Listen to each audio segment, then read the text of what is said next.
Hi everyone. So I was looking back through my old list of recordings and I couldn't really find one that hit this subject in the place where we are currently and where I wanted you guys to start. So I decided I was just going to make a new one.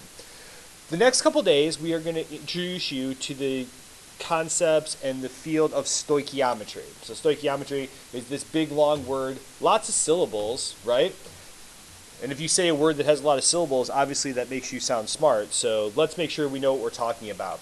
Like its definition says, mass and quantity relationships among the reactants and products of a chemical or in a chemical reaction. And if I'm not mistaken, I believe that is the first thing that you need to fill in on your outline. We have talked about chemical reactions for the past couple of days. We've talked about what a chemical reaction is, when two substances come together to make a new substance that has a new set of properties. We've talked about ways of representing those chemical reactions. We talked about chemical equations where we have an equation where the reactants are on one side, the products are on the other side, and the reactants and products are separated by an arrow. But that has all been qualitative analysis.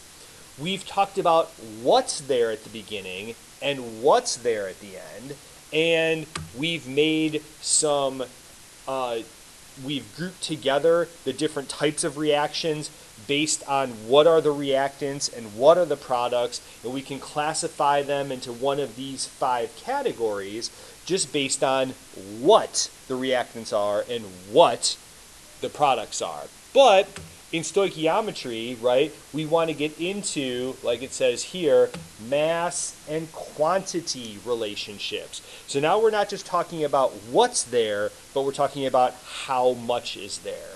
And so we're going to take you through some steps that we can analyze what's there at the beginning of a reaction, what's there at the end of a reaction. So you'll see over the next couple of days, we're just going to expand upon what we had done previously. Today we'll introduce the simplest type of mass and quantity relationships. Then we'll build out from there, getting more and more complicated as we go along. So first, like it says in your outline, stoichiometry is the calculation of quantities involved in a chemical reaction.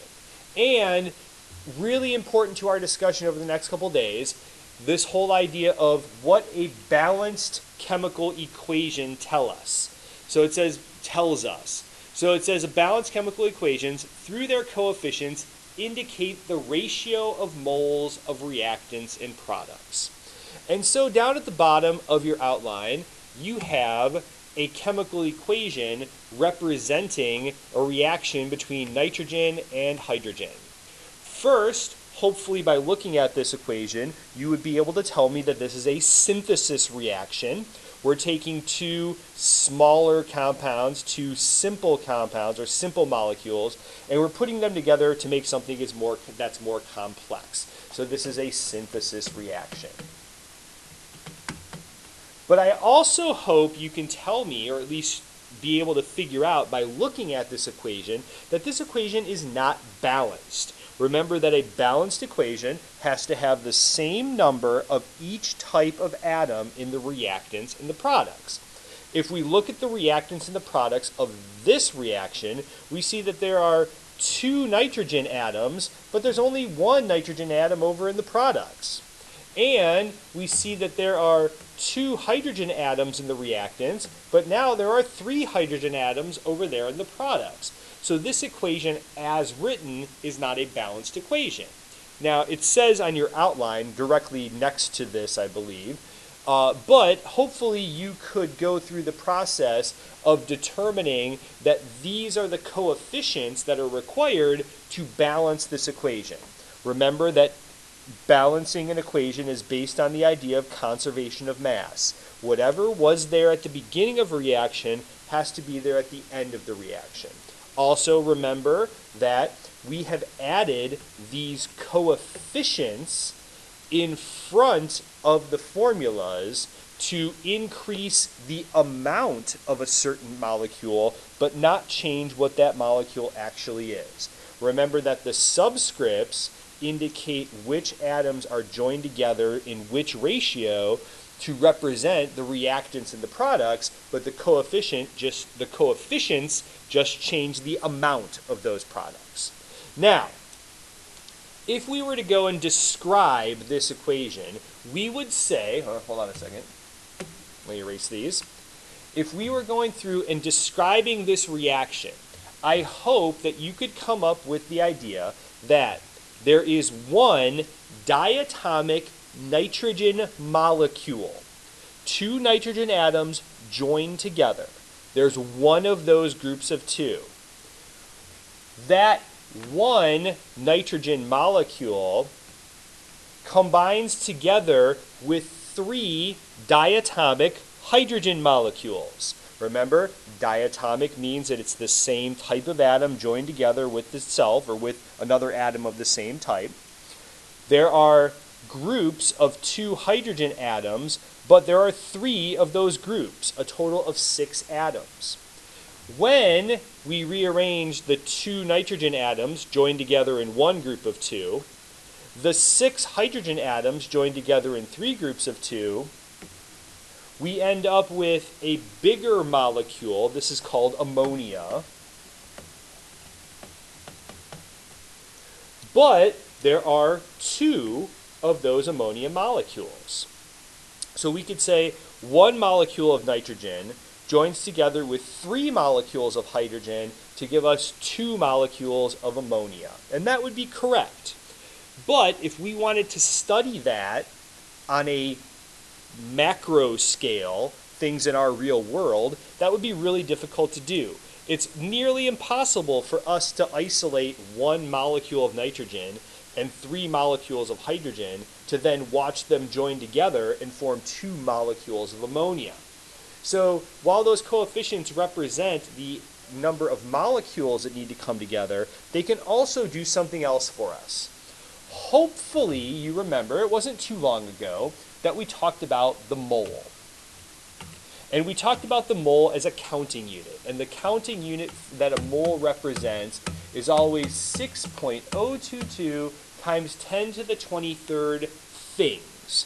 And we said it didn't matter what those things were. If we had a mole of something, that it would be the same number of things. So we could have a mole of atoms, or we could have a mole of school buses, or we could have a mole of donuts, or we could have a mole of stars. It would all be the same number of things. So we're going to use that to our advantage here, because also I hope you remember that if we had a mole of atoms, that would weigh a molar mass of that element. That 1 mole of something equals 6.022 times, or 1 mole of an element equals 6.022 times 10 to the 23rd atoms of that element, but that would then equal a certain mass, and that mass was equal to the number off the periodic table. Hopefully this is all sounding familiar. Now, let's go back to this equation. This equation representing the synthesis reaction of nitrogen and hydrogen. We've already established that one molecule of nitrogen equals 1 molecule of nitrogen plus 3 molecules of hydrogen will give us 2 molecules of ammonia. But we also said that that's too small. But we're going to use this idea of the mole to show that we can get that on a bigger scale. So not only does 1 molecule of nitrogen join together with 3 molecules of hydrogen to give us 2 molecules of ammonia, 1 mole of nitrogen will join together with 3 moles of hydrogen to give us 2 moles of ammonia. Remember, even though hydrogen molecules might be smaller than nitrogen, hydrogen itself is smaller than nitrogen, right? If we are talking about things on a per mole basis, we know we have the right ratio because there's the same number of things in a mole. So 1 molecule of nitrogen to 3 molecules of hydrogen would be the same ratio as 1 mole of nitrogen plus 3 moles of hydrogen. The numbers are bigger, but the ratio is the same. So, like we said on a previous slide, balanced chemical equations, through their coefficients, indicate the ratio of moles of reactants and products. And we're going to use that to our advantage to figure out how much of each material is needed in order to make a chemical reaction go. The second part of your outline gives you a brief rundown of how to do what we will refer to first as mole-to-mole calculations. We're going to start a problem in moles. We're going to end up a problem in moles. So it says, given the moles of one reactant or product, calculate the moles required or produced of the other reactants or products. So we'll see that through our coefficients, we can look at the ratio of reactants to reactants, reactants to reactants, whatever we need to make an equation or a chemical reaction work. But we can also look at the ratio of reactants to products. If we start with a certain amount of something, how much of this product will we make? So, 3 steps for us to follow. Number one,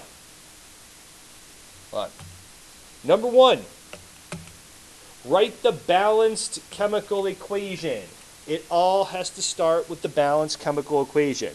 We just saw in the previous slide how those coefficients give us the ratio that we need to make this equation work. Number 2, write the moles of the given reactant or product. We're going to start with what we know. Then we're going to use information, specifically this thing that we'll call the mole ratio, which comes from the balanced chemical equation, as a conversion factor to calculate what we're looking for. So as a general setup, right, our problems are going to look like this. We're going to start with moles of a given substance. Then we're going to multiply that by something that we call the mole ratio. That will then give us what we're looking for. So if you look down at the bottom of the first page of your outline, you will see this situation, which is down in problem C. I think it's Roman numeral number 2, if I'm correct. It says, in a space station, carbon dioxide exhaled by the astronauts can be removed by a reaction with lithium hydroxide. This reaction produces lithium carbonate and liquid water. And that's good for people on the space station because then they can use that liquid water for other things like drinking and stuff. Okay, so if we go back to our step-by-steps, the first step that we're supposed to do is to write a balanced chemical equation. Remember, chemical equations tell us what are the reactants of this reaction, what are the products of this reaction separated by an arrow or an arrow. So it says in the description of the problem, carbon dioxide exhaled by the astronauts can be removed by a reaction with lithium hydroxide. So carbon dioxide, reaction with lithium hydroxide. Hopefully, by reading that statement, you can tell that those are the reactants of our reaction. So I think most of you know that carbon dioxide is CO2. Lithium hydroxide, remember, is one of our polyatomic ions. In this section, I'm not going to make you come up with the chemical equation. I'm only going to make you balance it. So I will tell you that lithium hydroxide looks like this. But those are the reactants of our reaction. Carbon dioxide, reaction with lithium hydroxide. We separate reactants from products with an arrow, and it says this reaction produces lithium carbonate and liquid water. It gives you the formula of lithium carbonate, but if it says this reaction produces lithium carbonate and liquid water, it just gave you the products of this reaction. So, lithium carbonate plus water. All right, first step in the process. We need to have a balanced chemical equation. If you look at this equation, I hope you can tell that it is not currently balanced the way that it is.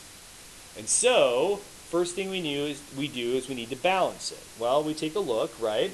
And we kind of discussed in class that we start with things that are only in one formula on each side of that equation. So, long story short, don't start with oxygen. If we look at carbon, right? One carbon on this side, one carbon on this side. That's looking pretty good. If we look at lithium, we have one lithium over here, but we have two lithiums over there. So we're going to have to fix that. And then if we look at hydrogen, we have one hydrogen here and two hydrogens over here. So we're going to have to fix that as well. Take a look, right?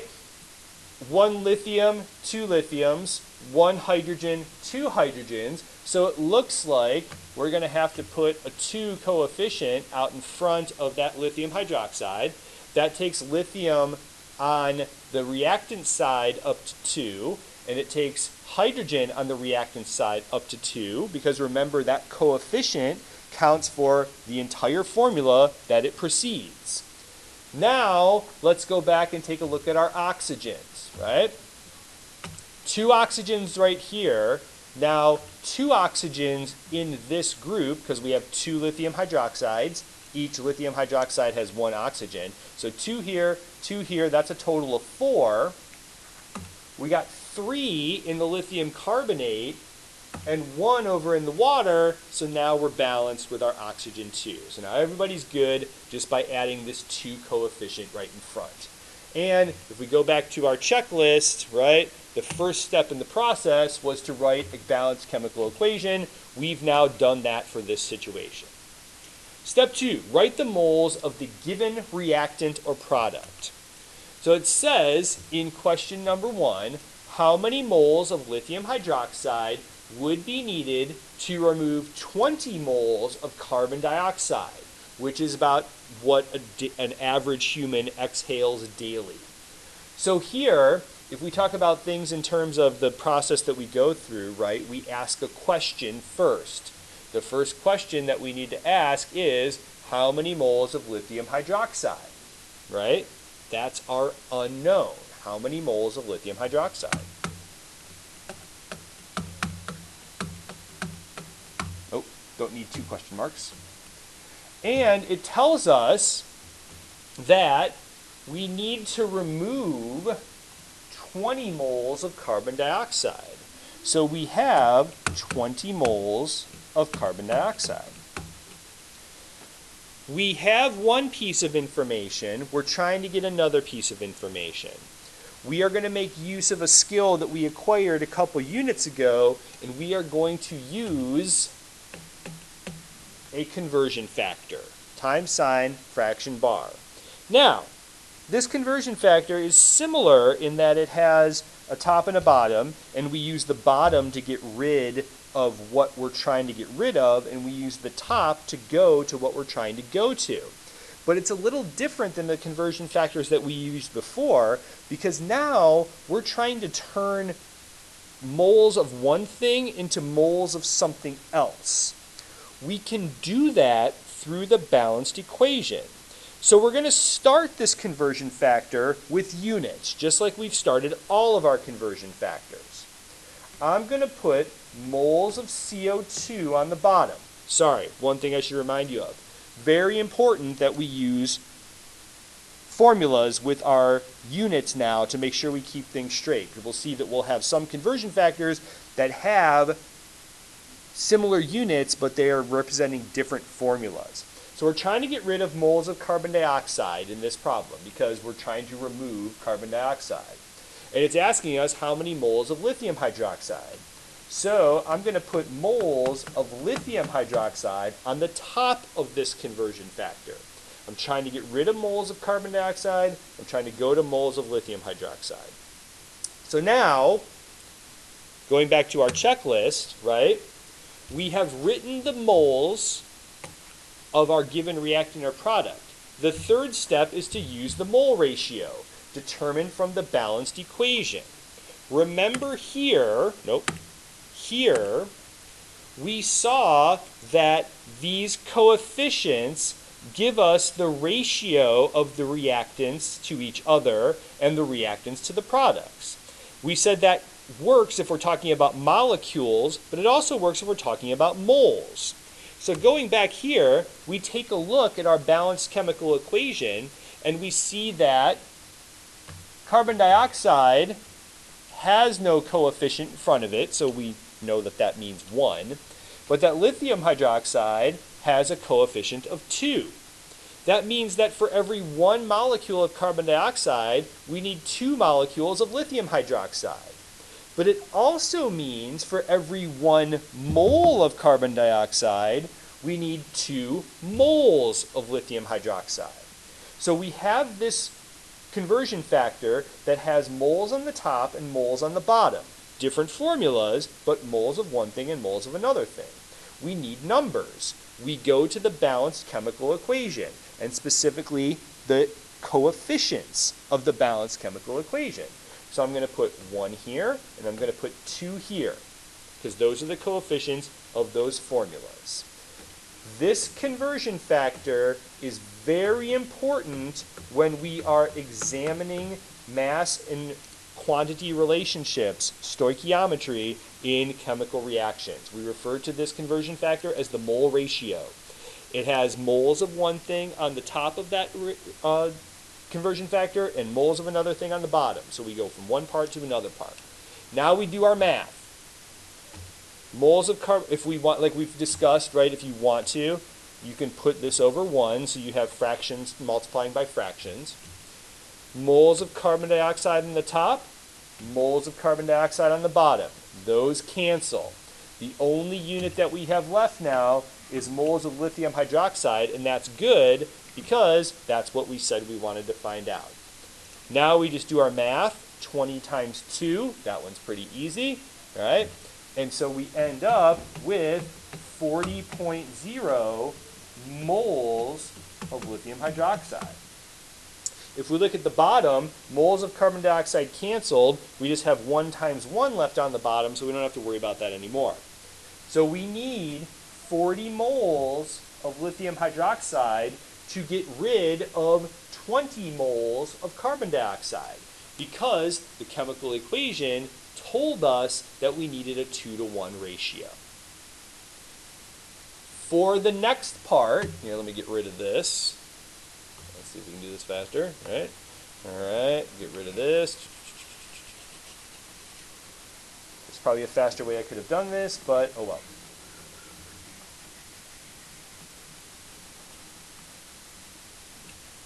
Alright, so the next part says how many moles of water are produced daily from this reaction. So, how many moles of water? That's what we're trying to find out. It says are produced daily from this reaction. That means we still have to get rid of 20 moles of carbon dioxide. So we know how many moles of carbon dioxide we're trying to get rid of. We have to figure out how many moles of water we're going to get out of this. That's going to require a mole ratio, a conversion factor that takes us from one unit to another unit within the equation. We're trying to get rid of moles of carbon dioxide because we want to get rid of we're not going to end up with moles of carbon dioxide. We are going to end up with moles of water. So that's going to go on the top. We go back to the chemical equation, the balanced chemical equation, to find out the ratio of these two. Here's carbon dioxide. Nothing written in front of it, that means 1. Here's water.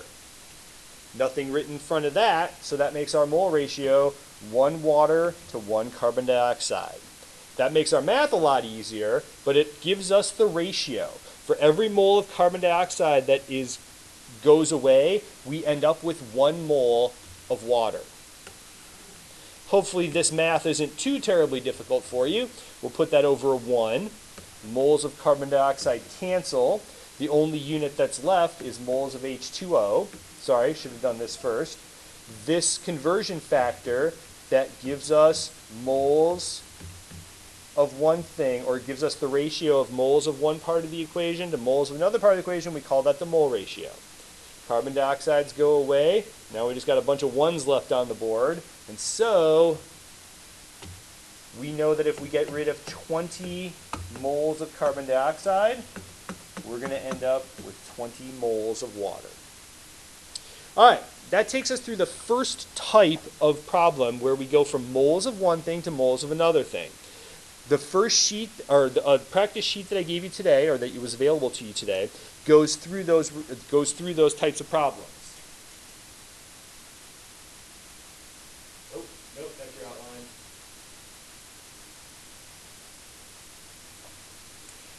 That looks like this. You'll notice here that the equations are already there for you. You do have to balance them though. Those are not balanced equations. You have to balance them before you use those equations to get your mole ratios. I will post the answers to these problems on your calendar.